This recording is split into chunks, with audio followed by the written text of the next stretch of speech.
Bank के दरवाजे तक नहीं देख पाई थी। कांग्रेस के नेताओं के फोन पर अरबों रुपये लोगों को दे दिए गए और जो ले जाते थे वो अपनी पर्सनल प्रॉपर्टी मान करके पैसे हजम कर जाते थे। यही खेल चलता रहा। कांग्रेस और यूपीए के राज में और आज जो इंडी अलायंस बन करके बैठे हैं उनके राज में बैंकिंग व्यवस्था तबाही के कगार पर खड़ी थी। मैं नया प्रधानमंत्री के पद का दायित्व मुझे मिला, मैं एक देश के मुखिया से मैं मिला, ऐसे ही बात कर रहा था। मैंने कहा बैंकिंग की दृष्टि से हम कुछ आगे बढ़ना चाहिए। उन्होंने कहा पहले एक बार साहब जरा अभी आप नए हो, आपके बैंकों की व्यवस्था का अध्ययन कर लीजिए। हम कैसे हिम्मत करें। एक देश के नेता ने कोई ये जानकारियां थी, उसने मुझे बताया यहां इनको कोई परवाह ही नहीं। यानी एक प्रकार से उन्होंने जिस प्रकार से बैंकिंग व्यवस्था को एनपीए के पहाड़ खड़े हो गए थे। जहां भी देखो चर्चा चलती थी एनपीए का क्या होगा, एनपीए का क्या होगा, कैसे बचेंगे। आदरणीय सभापति जी, चुनौती बड़ी थी लेकिन हमने समझदारी से काम दिया। बैंकिंग व्यवस्था के सब कर्ता धर्ताओं को विश्वास में लिया। रिफॉर्म की आवश्यकता थी, हिम्मत के साथ रिफॉर्म किए, पारदर्शी व्यवस्था बनाई, ढेर सारे बैंकिंग रिफॉर्म्स हुए और जो सरकारी बैंक दुर्बल हो चुकी थी, ठीक नहीं चल पाती थी, उसको हमने बड़ी बैंक के साथ मर्जर कर दिया। और मुझे याद है किसी एक महाशय बड़े अपने आप को विद्वान मानने वाले ने लिखा था, अगर मोदी सरकार बैंकों में ये कर ले तो हिंदुस्तान का बहुत बड़ा रिफॉर्म हो जाएगा। वो काम मैंने आते ही कर दिए थे। आदरणीय सभापति जी, और इन सारी चीजों का नतीजा हुआ बैंकों में जो बीमारी घर कर गई थी उस बीमारी से बैंकों को मुक्ति मिली। बैंकों का स्वास्थ्य सुधरा, लगातार सुधरा, अभी भी तेजी से आगे दौड़ रहे हैं। और बैंकिंग का जब स्वास्थ्य सुधरा तो लेन देन का कारोबार भी उनका बढ़ा, लोगों को पैसे मिलने लगे, सामान्य व्यक्ति को पैसे मिले। ऐसे ऐसे गरीब लोगों को लोन मिले जिनके लिए कभी बैंक के दरवाजे बंद थे, बेचारा दूर से देख करके उसे जाना पड़ता था। आज मुद्रा योजना जो देश के नौजवान को अपने पैरों पर खड़े रहने की ताकत देता है, मुद्रा योजना जो स्वरोजगार की प्रेरणा देता है, लेकिन स्वरोजगार के भाषण के काम नहीं होता है, उसका हाथ पकड़ना पड़ता है, उसको साथ देना पड़ता है, उसको सहाय देनी पड़ती है। और हमने मुद्रा योजना के द्वारा 30 लाख करोड़ रुपया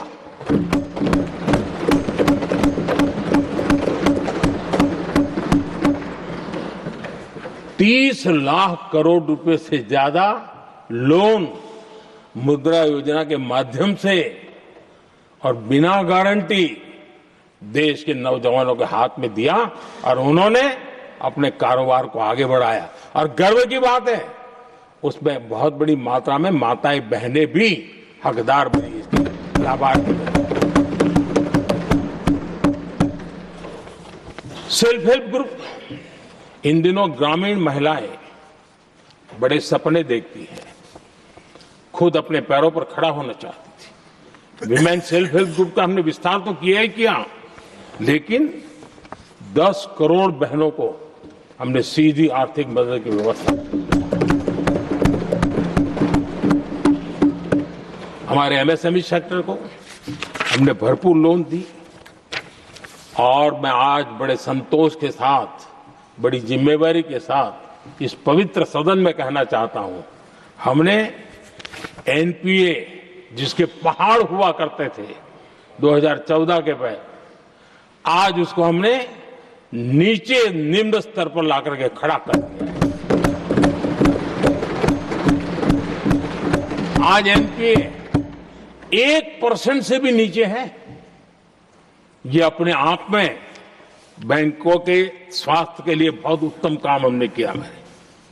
इतना ही नहीं, हमारे बैंकों का प्रॉफिट आज रिकॉर्ड पर है, हाई रिकॉर्ड है उसके।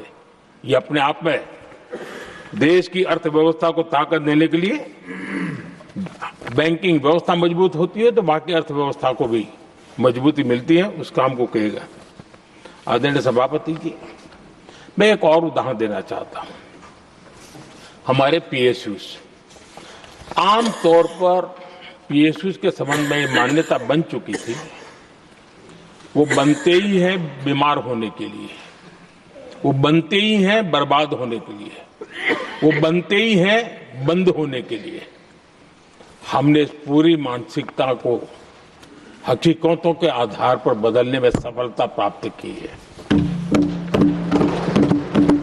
और ये लोग पीएसयूज को लेकर के कितनी गलत बातें फैलाते थे। अर्बन नक्सल की तरह ऐसे पीएसयूज के दरवाजे के बाहर मजदूरों की मीटिंग करके भड़काने का पाप करते थे, गुमराह करने का काम करते थे। इन्होंने LIC, state bank of India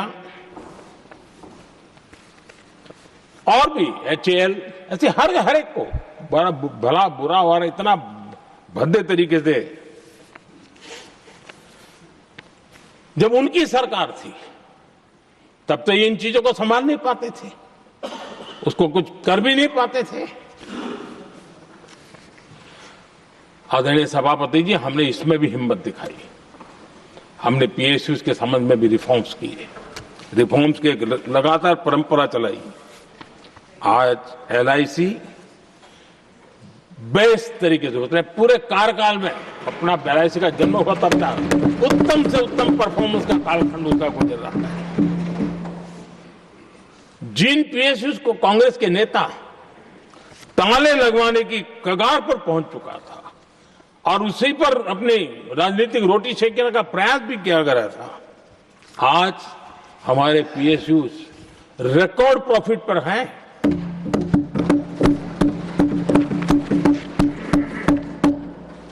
इतना ही नहीं, वे अपने परफॉर्मेंस से मेक इन इंडिया को भी गति दे रहे हैं। मेक इन इंडिया का जो सपना है उसका पूरा करने में वे भी एक बहुत बड़े कैटलिक एजेंट के रूप में आज भूमिका अदा कर रहे हैं। रिकॉर्ड संख्या में रोजगार बना रहे हैं। इतना ही नहीं, हमारे कुछ पीएसयूज आज विश्व के अंदर जा रहे हैं, विश्व में भी अपनी ताकत दिखा रहे हैं, विश्व के साथ जुड़ रहे हैं, दुनिया के कई देशों के विकास यात्रा में वो भागीदार बन रहे हैं। आज हमारे पीएसयूज को बहुत बड़े बड़े ऑर्डर देश से भी और देश के बाहर से भी मिलने लगे हैं। ये अपने आप में मैं जो कहता हूं ना, एक बहुत महत्वपूर्ण पड़ाव पर ये देश 25 साल है, उसका संकेत यहां नजर आता है। आदरणीय सभापति जी, कांग्रेस ने विश्वासघात करने के विषय में भी हमारे देश के अन्नदाता को भी नहीं छोड़ा। इस देश में 10 करोड़ किसान ऐसे हैं जिनके पास 2 हेक्टेयर से भी कम जमीन है, छोटे किसान हैं। उनकी तरफ कभी परवाह नहीं की गई, उनकी तरफ कभी देखा नहीं गया।